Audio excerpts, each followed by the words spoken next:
Hello, and thanks for coming along to And We Have an Office Dog, the digital agency podcast where we're talking to the people behind the agency, the service providers, coaches, and mentors to discuss what it's like working with you, the agency leader. With your host, Chris Simmons, the Agency Accelerator, talking to a different agency growth partner in each episode. What they love about working with you, what they wish you knew. All will be revealed. Okay, so let us begin. Over to you, Chris. Thanks, voiceover guy. And on the podcast today, I've got Paul Muggeridge-Breene, my first double-barreled podcast naming. How are you doing, Paul? I'm good, thank you. Yes, I have the longest, strangest name in the agency world.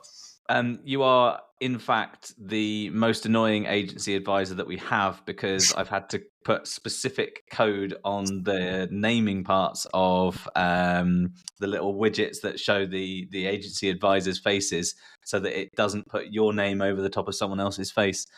So, you know, we had to do specific development for your name.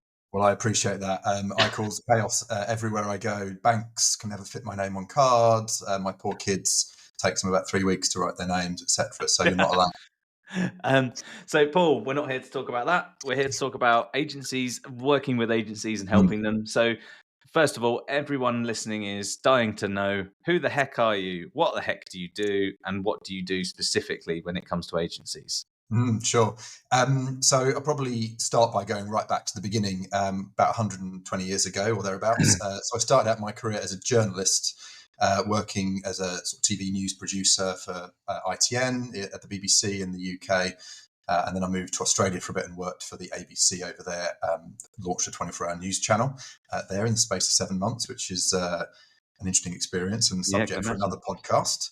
And then moved back in 2014, co-founded a digital content agency and grew that to about £5 million income over 8 years.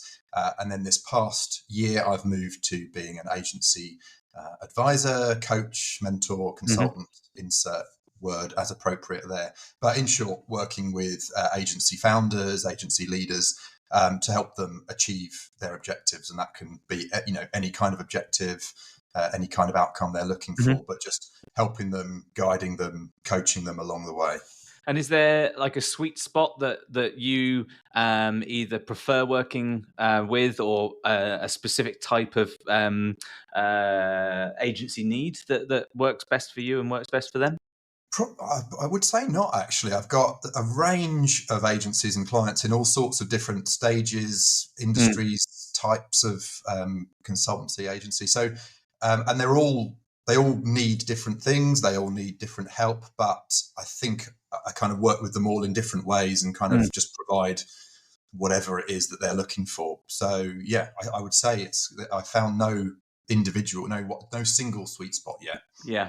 It's hard as well, because they're all different shapes and sizes, regardless of whether you've got a sweet spot. They've got the exact same problems, but in different varying degrees, and they've gotten to those needs in different ways. Equally, my vision of success for the future is different to yours from an agency's point of view. So it's hard to articulate that they're all the same, but they're all equally just as different. It's just exactly, quite a mad world. Right. And the uniqueness is just fascinating. Like like you say, they can look the same and then they're absolutely not underneath. But also, it's all about, for me, what it is that the founder is trying to achieve. That's always the first thing. It's like, if you're trying to achieve X, then you need to go down a very particular path. But if you're trying to achieve Y, which might be ever so slightly different to X, you need to take potentially quite a different path. And I think being really clear on what that end goal is really critical to any kind of success. Yeah, absolutely. And how long have you been? So you went and set up a 24-hour news station. You worked for the media and things like that. So how long have you? Because you've had some experience in agency as well as just advising and coaching. So yes, what was your kind of parting feelings of when you moved out of agency world? What was the impetus for that? Really just wanting to do something new. So as you might be able to tell from my career history, I kind of enjoy doing new things, learning new things, building new things. So what I was really keen to do is just to try something new, but also use the skill and the experiences from like all of the career. Because what I find really interesting is there's lots of stuff that I take from the journalism part of the career as much as the 10 years in agency world, around leading people, around teams, around sort of growth. So one of the, as I said, launching a 24-hour news channel was involved doing that in 7 months, and that was a lot of change, a lot of growth, a lot of like new people. And what's really fascinating to me is that there are really clear parallels between that and the still rapid but slightly less rapid growth in the agency. There's a lot of parallels between the two, so it's kind of taking all of that experience and sort of helping other agency leaders achieve what they want to achieve. Absolutely. Hey, voiceover guy here. Sorry to interrupt. If you're looking to accelerate the growth of your agency, then check out omg.center/info. Sorry, Chris. Pay once for a voiceover guy and he keeps coming back, interrupting, trying to sell stuff to you good agency folk. So what is it that, like, we touched on the uniqueness and also the similarities, the dynamism of agencies as well. What is it that you love most about like working with them? For me personally, I love the fact that it's all to play for if they're ready to listen. Like and any agency that is really keen on making changes and they can articulate where they want to go. I just love that, speaking to them, and it's just, they just get it. They want to get it and they want to do it. And what is it for you? What do you love the most about working with them? I'm the same. I think the thing I love most is helping. So agency leaders, I just find agency founders are just incredible people. They have to be to have done what they've done and to have founded the agency. And they're so driven and they're so kind of entrepreneurial and creative and innovative. And yet what I find is that because they've started an agency, generally, not always, but they're at the place where they are because they're good at the thing the agency does rather than running a business.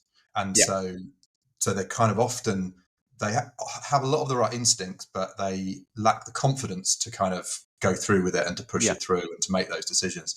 And so I think probably my favorite thing is kind of helping them build that confidence. And sometimes that's by validating their instincts.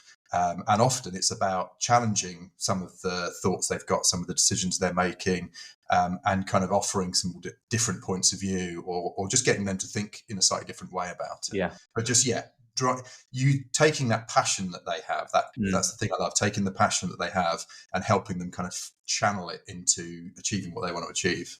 Yeah, and it's the most expensive MBA you'll ever take, running an agency. The amount of things that you learn about yourself, other people, business, negotiation, everything that kind of goes into like the whole running of a business. The one of the things I found most kind of enjoyable, should we say, about working with some agency leaders is that moment when there's a switch that flips, and sometimes it's over something that you feel is innocuous, but something switches and they go, aha, this is a business. It's not some beanbags and pizza parties thing. We can have all of that fun stuff, but we got to run it like a business. And it's when they start realizing clients expect us to run it like a business. They like the idea of the fancy stuff and the cool things and all that sort of stuff, but running a business is where I have to go in order to get to where I want to be.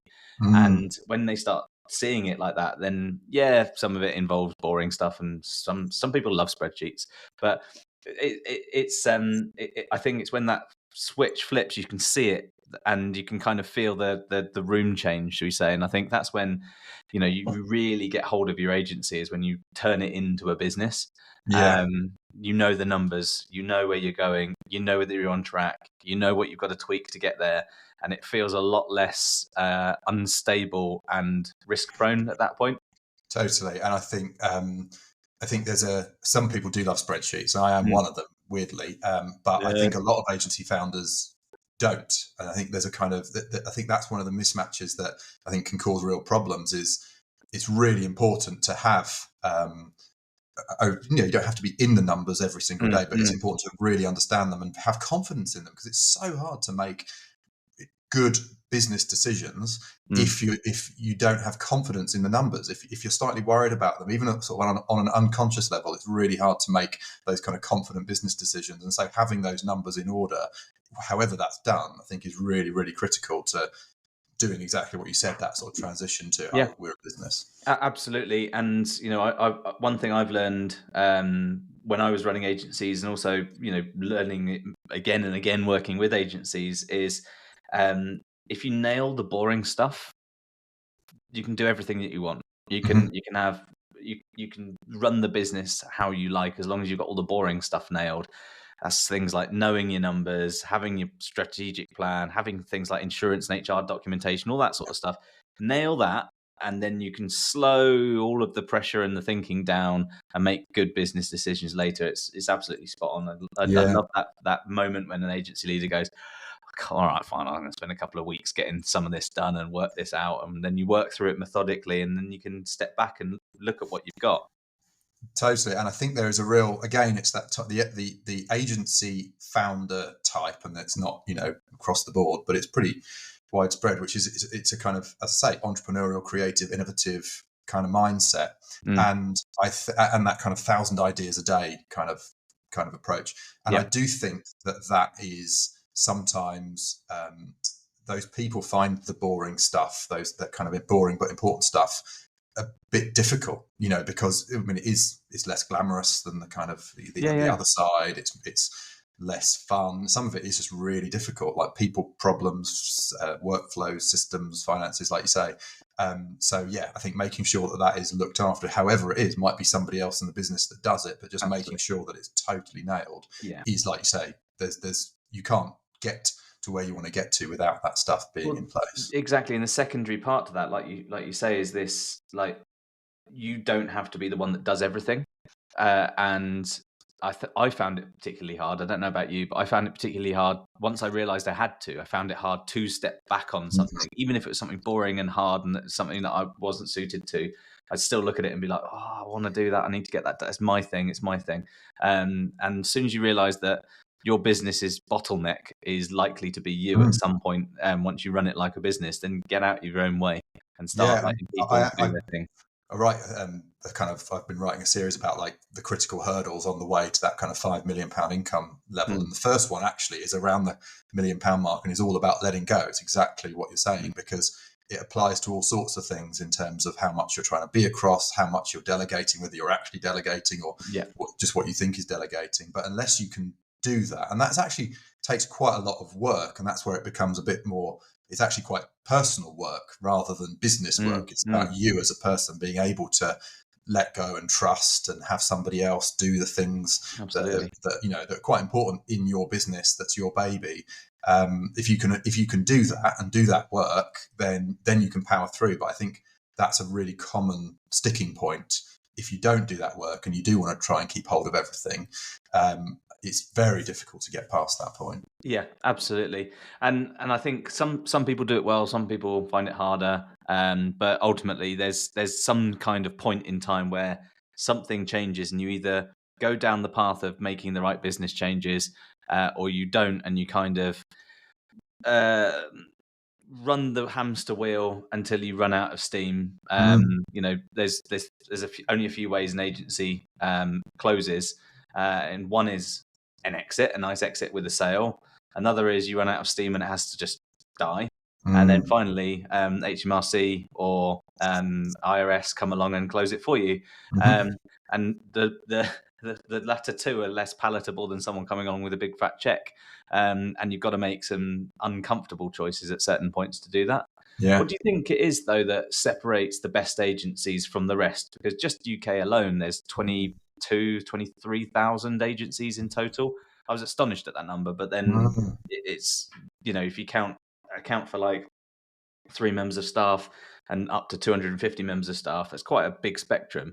What do you think it is that separates the best from the rest? Good question. I would probably say powerful leadership. And what I mean by that is not just leadership from the founder, top person, but kind of leadership across the business. And I'd probably say this applies to any business, to be honest, but I think it's particularly true for agencies because we are people businesses. You know, I'm sure there'll be little exceptions around the edges, but by and large, we're not making widgets or products. We are making things through people's time, and because that involves so many people, I think the managing of people, the leading of people, becomes really, really critical. And I think often it comes to like understanding what makes people tick, what motivates them and demotivates them on a broad level, but also on an individual level. That's why the kind of individual line management is so important within that leadership piece. But also for an agency that is growing, it involves so much change management, and really bringing people along with you on that journey is absolutely critical, because other people have this resistance to change that's just kind of quite inherent mostly. And so if you don't manage that process and manage them and understand, you know, what's going to bring them along, then you're kind of doomed to fail. So I think, good leadership would be the differentiator for me. Yeah, I completely agree with you. And I think leadership comes in different layers as well, in the sense that, so I often say that management is learned and leadership is earned. And you earn the different layers of leadership as you progress in your own personal kind of journey. There's times you almost sadly have to make some mistakes in order to be a better leader. There's other facets of leadership which are on the verge of management. They are process like, you know, you speak to people in this certain way or whatever. But the vast majority of real leadership, once you understand how people tick and what motivates them, demotivates them, and you are able to articulate expressly what you're doing and where you're going, you get better and better and better at that. And as you get better and better and better at that, the people that you lead get better and better and better at following that and feeling that and leading downwardly as well. And you know, you're not gonna change the world or run the biggest, bestest ever agency. And I'm sorry to say that I'm pretty sure that those times have passed now in terms of this industry. You know, you're not going to be a brand new agency coming out of the gate with all the best of everything in the world and then be the number one agency on the planet. But you are able to make the change that you need in order to get to what you want. And most of the time that's internally in your head, that's articulated into a number, usually because it's financially related, but it has to be, in order for you to anchor that to all of the nice things that you want to do. In order to do that, you need to learn how to get people to follow the leadership and follow the plan. You know, if I want to exit an agency and after the full exit period get 3 million quid in my pocket, so to speak, I need to have this many staff, this many clients, this many then this is and that's and whatever's. And in order to do that, I can't just like throw loads of leads down the pipe. I've got to know who we are, what we're doing, who's with us doing it. And those people need to feel like they're going somewhere along that journey as well. And you only get better at that as you do it and as you kind of earn those stripes. And it's sometimes painful. God, absolutely. Yeah. And I think there's another piece there, which is about keeping people on the journey with you. And again, because agencies are people businesses, the loss of like certain individuals can be a bit, you know, catastrophic towards achieving an objective or a plan. And I think that's another really important part of leadership, is kind of creating the culture of the organization and transmitting. Like if the agency founder does something, it impacts everybody down the agency. They will model that behavior. They will see what's being done. They will think that's the way that it should be done. All the other leaders in the business will kind of model their leadership on that one person. So I think it's a cultural piece as much as anything else. Absolutely. And you like we said earlier, you worked in and you work with agencies now. If you had your own magic wand, you could only use it one time though. It's a terrible magic wand. It's only got one use in it. You could change anything you like about all agencies in one hit, and every agency immediately changes this one thing. What is that one thing going to be? Oh, that's a good question. I think it would probably come back to the thing around finances that I talked about earlier. I'm really I'm really struck by how common it is for agencies to have not trouble with their finances in a kind of monetary sense, but just in terms of like the organization of their finances, like monthly management accounts at the core, just sort of simple sources of management information so that they can make good decisions confidently. And again, a lot of agency leaders, it's not their kind of natural territory. And agencies will have accountants, but not always. There are some really good agency-specific accountants out there, but a lot of the time the accountant is doing their thing, but not providing useful information to help make management decisions. And there is this gap. And the agency founder often isn't quite sure how to kind of bridge that gap of what it's going to take. So I guess if I could wave a magic wand, I would solve that challenge and have maybe all accountants providing that right information. Yeah, either that or some kind of immediate CFO role that just gets filled in every agency. I think the interesting thing is that even with agency-specific accountancy firms and management accountants, you have to be explicit in what you want. Because with accountancy, like legal things, like HR things, insurance things, there are 1,000,001 different ways that you can view the information. And we one of the sort of the financial watersheds we had when we were running the SEO agency was I articulated where we wanted to go and the core kind of scorecard of how we were going to get there, and that was then turned into the management figures that we got every month. Nice. And the analysis that was given to us and the insight and the decision-making kind of input was all focused around things that we'd articulated to them. So, if we just said, give us management accounts, you would literally just have your net profit, your EBIT, and all of the other bits and bobs, and it would be relatively innocuous, and it wouldn't be a decision-making type thing. But if that accountancy firm knows by the end of X financial year, we will be doing this purchase of this thing or hiring this many peoples, that means we need this much cash in the bank. Here's my analysis that you're on track for or not on track for, that kind of stuff. Totally. And it made a big difference. That sounds great. Yeah, definitely that. Yes, we'll have that. So, Paul, thanks so much for coming onto the podcast. If you have one piece of advice for all agency leaders that are listening right now, and it's a single go out and do X, what's that? If they're listening to this in their car or they're having their morning coffee and they're thinking, I need to go and do one thing today to help my business, what is that? It's a really good question. The answer is, and I'm very conscious that it might sound like I'm just trying to sell my services, but I'm actually not. I mean, I'm genuinely mean this, which is have somebody that you can bounce ideas off.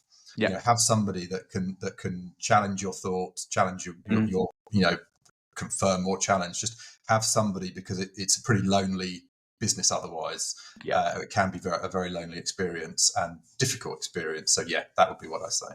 Awesome. You can check Paul's profile out on the OMG Centre website in the agency advisors section.